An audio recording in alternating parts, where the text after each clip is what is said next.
Breaking news Mainpuri थाना ओंछा आमिर अली अल्लाह रखा की संयुक्त रिपोर्ट। पत्नी ने अपने प्रेमी के साथ मिलकर कराई थी पति की हत्या। ओंछा पुलिस ने किया सर्वेश हत्याकांड का खुलासा। ओंछा मैनपुरी क्षेत्र के गांव नगला बंशी के समीप 22 मार्च को नहर किनारे सर्वेश कुमार निवासी सैदपुर जसराना फिरोजाबाद का शव मिला था। मृतक के पिता ने अज्ञात हत्यारों के विरुद्ध रिपोर्ट दर्ज कराई थी। मंगलवार को ओंछा पुलिस ने मृतक की पत्नी सुषमा, उसके प्रेमी अनिल व अनिल के एक दोस्त को गिरफ्तार कर हत्याकांड का खुलासा कर दिया। पुलिस पूछताछ में मृतक की पत्नी, प्रेमी ने बताया कि सर्वेश व अनिल गुड़गांव की एक फैक्ट्री में साथ साथ काम करते थे। दोनों पास के ही गांव के होने के कारण दोनों में मित्रता हो गई थी।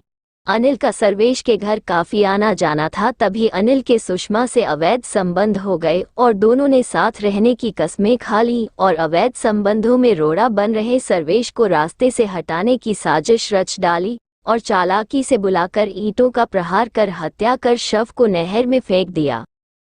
ओंछा पुलिस ने तीनों को गिरफ्तार कर लिया है। आप देखते रहें AMK इंडिया। संवाददाता आमिर अली व अल्लाह रखा की संयुक्त रिपोर्ट। सर्वेश कुमार हैं, ये नगला शहद थाना जसराना के रहने वाले थे और 21/22 मार्च की इनकी हत्या करके विक्रमपुर नहर पुल पे नगला बंसी गांव के सामने इनके शव को डाल दिया गया था, जिसमें थाना ओंछा पर 302 का अभियोग पंजीकृत किया गया था। घटना की गंभीरता को देखते हुए इसमें 3 टीमों का गठन किया गया था, जिसमें हमारे SWAT प्रभारी, सर्विलांस प्रभारी और प्रभारी निरीक्षक ओंछा ने मिल करके 3 लोगों को गिरफ्तार किया है। इसमें एक मुख्य आरोपी जो अनिल है, दूसरा रोहित है और तीसरा जो मृतक है उसकी पत्नी सुषमा। इन तीनों ने पूरी घटना को स्वीकार करते हुए बताया है कि जो अनिल था मुख्य आरोपी वो और जो मृतक सर्वेश है, ये दोनों एक फैक्ट्री में नौकरी करते थे गुड़गांव में, जहां पर मृतक सर्वेश अपने परिवार को, अपनी पत्नी को भी ले गया था। वहां पर ये आरोपी अनिल बगल के कमरे में ही रहता था और इसका घर आना जाना था, जिससे उसकी पत्नी से नज़दीकियां बढ़ी और अवैध संबंध स्थापित हो गए। और इसके बाद वो फैक्ट्री पे नौकरी छोड़ करके सर्वेश अपने गाँव आ गए अपने बच्चों के साथ, लेकिन उसकी पत्नी से लगातार बातचीत होती रही, बल्कि आरोपी अनिल उसको एक सिम भी दे गया था, जिसमें पत्नी केवल अनिल से बात करती थी, अपने प्रेमी से बात करती थी।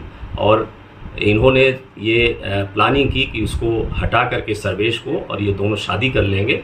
और इसी उस पे इन्होंने प्लानिंग के तहत, जिसमें उसकी पत्नी शामिल थी, अनिल ने एक और अपने रिश्तेदार रोहित को साथ में लिया और इसको शराब पिलाया। शराब पिलाने के बाद इसको जहाँ पर घटना किया वहाँ ले गए और जो ईंट है उससे कुचल करके उसकी हत्या कर दी।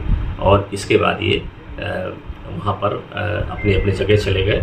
और घटना के करने के बाद ये कहीं पर कोई इस तरह का एविडेंस नहीं मिल रहा था जिससे ये कोई उसका मोटिव समझ में आए, क्योंकि पत्नी किसी और पे आरोप लगा रही थी। लेकिन ये तकनीकी विश्लेषण के बाद ये बहुत ही एक बड़ा टास्क था, जिसमें खुद उसकी पत्नी इसमें इन्वॉल्व थी और पूरी तरह से उसने घटना को ये स्वीकार किया है कि उसने अवैध संबंधों के चलते ये हत्या उसने करवाई है और इन तीनों को गिरफ्तार करके जेल भेजा।